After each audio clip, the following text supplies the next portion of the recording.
نحمده ونصلي على رسوله الكريم اما بعد فاعوذ بالله من الشيطان الرجيم بسم الله الرحمن الرحيم وقلنا يا آدم اسكن أنت وزوجك الجنة وكلا منها رغدا حيث شئتما ولا تقربا هذه الشجرة فتكونا من الظالمين صدق الله العلي العظيم اللهم صل على سيدنا ومولانا محمد وعلى آل سيدنا ومولانا محمد وبارک وسلم۔ حضرات اکرام، خطبہ مسنونہ کے بعد سورہ بقرہ کی آیت نمبر 35 تلاوت کی ہے۔ جب اللہ جل شانہ وعم نوالہ نے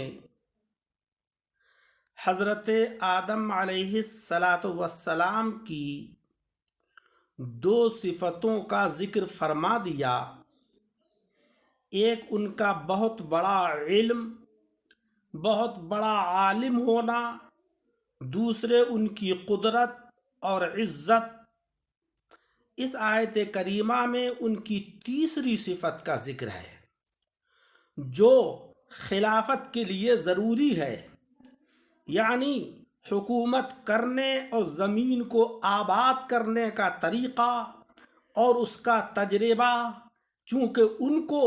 اور ان کی اولاد کو زمین میں رہنے کے لیے مکان بنانا اور باغات اور کھیتیاں لگانا اور اللہ کی اطاعت کرنا، دوسروں پر حکومت کرنا، یہ ایسے امور ہیں جن کی تربیت ضروری تھی۔ اس لیے اللہ جل شانہ وعم نوالہ نے ان کو تربیت دینے کے لیے کچھ عرصے کے لیے جنت میں رکھا تاکہ وہ ان تمام چیزوں کا تجربہ حاصل کر لیں، پھر زمین پر تشریف لائیں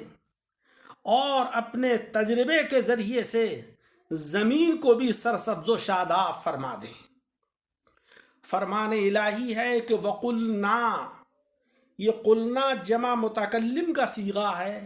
اس کے معنی ہے ہم نے کہا۔ جب شیطان مردود ہو چکا تو اس کو فرشتوں کی جماعت سے بھی نکال دیا گیا، اور جنت اور اس کے علاوہ جو اعلیٰ مقامات سے تھے ان سے بھی اس کو نکال باہر کیا، اور اس کے بعد حضرت آدم علیہ السلام کو حکم دیا وَقُلْنَا يَا آدَمُ اسْكُنْ أَنْتَ، ہم نے کہا کہ اے آدم تم اور تمہاری بیوی رہو، وَقُلْنَا يَا آدَمُ اسْكُنْ أَنْتَ وَزَوْجُكَ الْجَنَّةَ، تم اور تمہاری بیوی جنت کے اندر رہو۔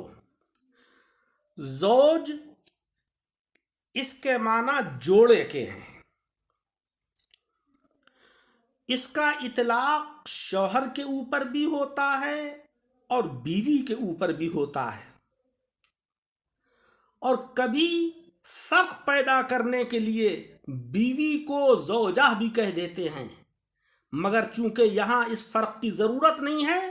کیونکہ جب ان کی نسبت حضرت آدم علیہ السلام کی طرف ہو رہی ہے تو خود بخود سمجھ میں آ رہا ہے کہ یہاں بیوی ہی مراد ہے، اس لیے ترجمہ یہی ہوگا وَقُلْنَا يَا آدَمُ اسْكُنْ أَنْتَ وَزَوْجُكَ الْجَنَّةَ، ہم نے کہا کہ اے آدم تم اور تمہاری بیوی جنت کے اندر رہو۔ حضرت حوا کو جنت میں رکھنے کی 3 حکمتیں ہو سکتی ہیں۔ ایک یہ کہ ان کے ذریعے آدم علیہ السلام کو اطمینان رہے، دوسرے یہ کہ وہ جنتی مکانوں کی زیب و زینت اور صفائی دیکھ کر دنیاوی گھروں کو سجانا اور صاف ستھرا رکھنا سیکھ لیں، اور تیسری حکمت یہ ہے کہ جنتی زیور اور جنتی پوشاکیں استعمال کر کے دنیا میں بھی اسی پر عمل کریں۔ گویا کہ بیرونی زندگی تو حضرت آدم علیہ السلام سیکھیں اور خانگی زندگی حضرت حوا سیکھیں۔ اسی لیے اللہ جل شانہ و عم نوالہ نے آپ کی زوجہ حضرت حوا کو جنت کے اندر آپ کے ساتھ رکھا۔ اس مقام پر حور مراد نہیں ہے، کیونکہ دنیا میں آ کر گھر بار سنبھالنا حوروں کا کام نہیں تھا، تربیت حضرت حوا کو دینا تھی، نہ کہ حوروں کو دینا تھی۔ وَقُلْنَا يَا آدَمُ اسْكُنْ أَنْتَ وَزَوْجُكَ الْجَنَّةَ وَكُلَا مِنْهَا رَغَدًا حَيْثُ شِئْتُمَا۔ اے آدم، تم اور تمہاری بیوی جنت میں رہو اور کھاؤ بے روک ٹوک، حیث شئتما، جہاں تمہارا جی چاہے، یعنی جنت میں تمہارے لیے چھوٹ ہے، جس مقام پر تم جانا چاہتے ہو جاؤ، بے روک ٹوک کھاؤ، تمہیں کوئی ممانعت نہیں ہے، کوئی روکنے والا نہیں ہے۔ ولا تقربا هذه الشجرة، اور اس درخت کے قریب مت جانا۔ شجرہ کے معنی درخت اور حاضی اس میں اشارہ ہے۔ عربی کے اندر مذکر مشار الیہ ہوگا تو اس کے لیے اس میں اشارہ مذکر آتا ہے، اور اگر مشار الیہ مؤنث ہے تو اس میں اشارہ مؤنث آتا ہے۔ تو الشجرہ چونکہ مؤنث ہے اس لیے حاضی مؤنث آیا۔ ولا تقربا هذه الشجرة، اس درخت کے قریب مت جانا۔ درخت کے قریب جانے کا مطلب یہ ہے کہ کھانا تو بہت دور کی بات ہے، کھانے کے سلسلے میں تم کوئی ایسا سبب بھی اختیار مت کرنا کہ جو تمہیں اس درخت کے قریب لے جانے کا سبب بن جائے اور تم اس درخت کے پھل کو کھا لو۔ اگر تم نے ایسا کر لیا فَتَكُونَا مِنَ الظَّالِمِينَ، تو تم ظالمین میں سے ہو جاؤ گے۔ ظالمین یہ ظالم کی جمع ہے اور ظلم سے بنا ہے۔ ظلم کی تعریف یہ ہے کہ وضع الشیء علی غیر محلہ، چیز کو اس کے اصلی جگہ نہ رکھ کر اس کے مقام سے ہٹا کر دوسرے مقام میں رکھ دینا، اس چیز کا نام ظلم ہے۔ مثلا ظہر کی نماز کا وقت ہے، ہم نے اس وقت میں نماز تو ادا نہیں کی، دنیا کے کام کرتے رہے یا سوتے رہے، تو یہ ظلم ہوا۔ نماز کا وقت تھا، نماز کے وقت میں نماز پڑھنا تھی، نہ کہ دوسرے امور کو انجام دینا۔ اسی طریقے سے اور اوقات ہیں، فجر کی نماز کا وقت ہے، مؤذن صاحب کہہ رہے ہیں الصلاۃ خیر من النوم، نماز نیند سے بہتر ہے، اور ہم جو کہ وقت نماز کا ہے اس وقت میں سو رہے ہیں، تو ہم نے وضع الشیء علی غیر محلہ کا کام انجام دے دیا، یعنی چیز کو اس کے اصلی مقام سے ہٹا کر دوسرے مقام پر رکھ دیا، تو یہ ظلم ہوا۔ تو آج اس آیت کریمہ کی روشنی میں ہم سب سے بڑے ظالم ہیں۔ اللہ تبارک و تعالیٰ نے ہمیں سچ بولنے کا حکم دیا تو اس کی جگہ ہم نے جھوٹ رکھ دیا۔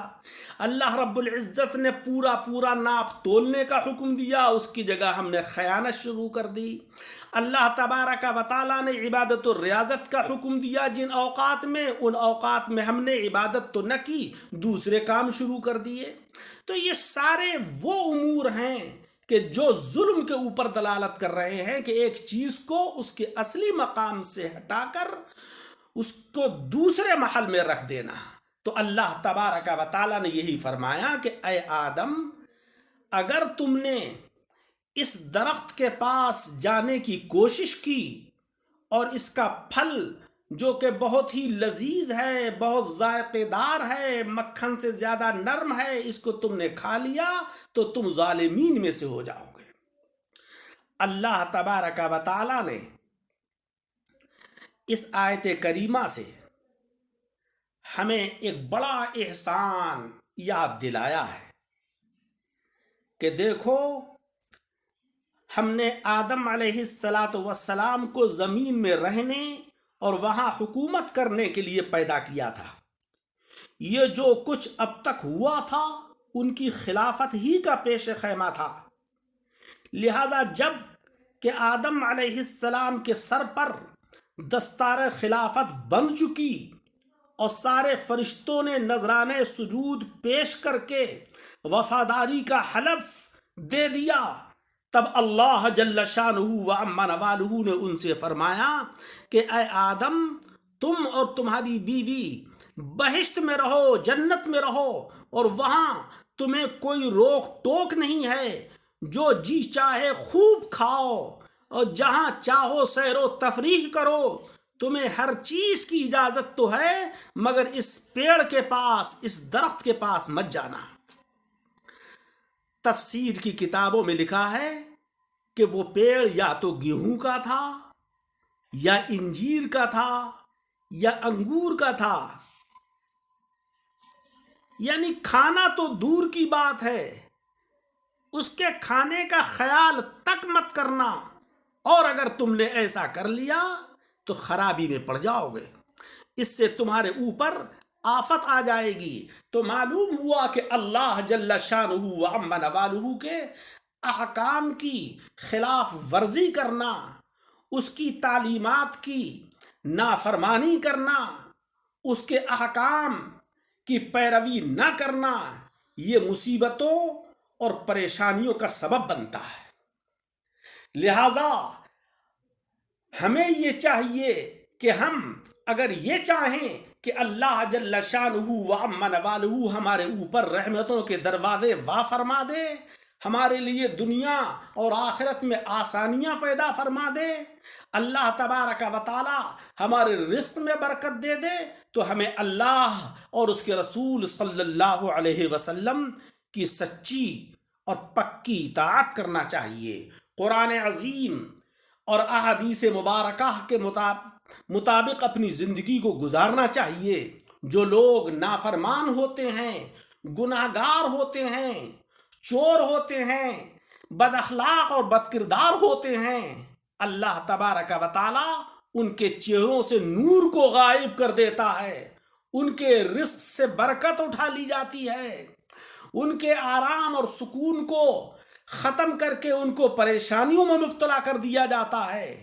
لہذا اللہ تبارک و تعالیٰ کے احکام پر عمل کرنا چاہیے تاکہ مولا رب العزت دنیا کے اندر بھی عزت و وقار عطا فرمائے اور آخرت میں بھی سرخروی عطا فرمائے۔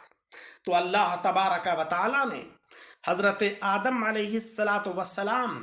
کو درخت کے پاس جانے کی ممانعت کر کے ہمیں یہ حکم دیا کہ اگر ہم اللہ کے احکام کو نہیں مانیں گے تو ہم بھی اس کے نافرمان اور ظالم بندوں میں سے ہو جائیں گے۔ کسی عربی شاعر نے کہا ہے کہ تصل الذنوب الى الذنوب وترتجی درک الجنان بها وفوز العابدی ونسیت ان اللہ اخرج آدم منها الى الدنیا بذنب واحد۔ تم لگاتار گناہ کر رہے ہو، لگاتار نافرمانیاں کر رہے ہو، اور اس کے بعد تم امید یہ لگائے بیٹھے ہو کہ ہم جنت کے اندر داخل ہوں گے۔ تمہارے والد حضرت آدم علیہ السلام سے ایک خلاف اولا کا کام ہوا۔ اللہ تبارک و تعالیٰ نے جس چیز سے منع فرمایا تھا آپ سے، وہ خطا اجتہادی ہو گئی۔ اللہ رب العزت نے جس پیڑ کے پھل کو کھانے سے، اس کے قریب جانے سے منع کیا تھا، انہوں نے اس کے قریب بھی پہنچ گئے، اس کا پھل کھا لیا۔ اللہ تبارک و تعالیٰ نے جنت سے ان کو نکال دیا، اور تم لگاتار اللہ کی نافرمانی کر رہے ہو اور اس کے بعد بھی جنت کے امیدوار ہو۔ تو عزیزوں، ہماری فلاح دنیا کے اندر بھی اور کامیابی آخرت کے اندر احادیث مبارکہ اور قرآن عظیم کے مطابق زندگی گزارنے میں ہے۔ وَقُلْنَا يَا آدَمُ اسْكُنْ أَنْتَ، اور ہم نے کہا اے آدم تم رہو، وَزَوْجُكَ الْجَنَّةَ، اور تمہاری بیوی جنت کے اندر، یعنی تم اور تمہاری بیوی جنت میں رہو، وَكُلَا مِنْهَا رَغَدًا، اور کھاؤ اس جنت میں سے، رغدن بے روک ٹوک، جو تمہارا جی چاہے، جو پھل تم کو اچھا لگے وہ تم کھاؤ، جو چیز تمہیں اچھی لگے وہ کھاؤ، جو مشروب تمہیں پسند ہو وہ پیو، حیث شئتما، جہاں تمہارا جی چاہے جنت کے اندر وہاں تم جا کر سیر کرو، ولا تقربا هذه الشجرۃ، اس پیڑ کے قریب مت جانا جو گیہوں کا پیڑ ہے یا انگور کا ہے یا انجیر کا ہے، اس کے قریب مت جانا، اگر چلے گئے فتکونا من الظالمین، تو تم ظالمین میں سے ہو جاؤ گے۔ اللہ تبارک و تعالی ہمیں احکام قرآنی کے مطابق زندگی گزارنے کی توفیق عطا فرمائے اور احادیث مبارکہ کے مطابق زندگی گزارنے کی توفیق عطا فرمائے، اور حضرات صالحین کے قدموں کے اوپر ہمیں چلنے کی توفیق عطا فرمائے۔ آمین وآخر دعوانا ان الحمد للہ رب العالمین۔ میں نے آیت کریمہ کا ترجمہ کیا، آپ حضرات اس کو سنیں، گھر میں سنائیں اور احباب کو شیئر کریں، تاکہ اللہ کے احکام، اللہ کا کلام، اس کا ترجمہ اور اس کی تشریح دوسروں تک بھی پہنچے۔ اور یہ دعوت حق چینل صرف دین کی اشاعت کے لیے ہے، اگر کسی نے اس کو ابھی تک سبسکرائب نہیں کیا ہے تو اس چینل کو سبسکرائب کر لیں تاکہ دین کی خدمت ہو۔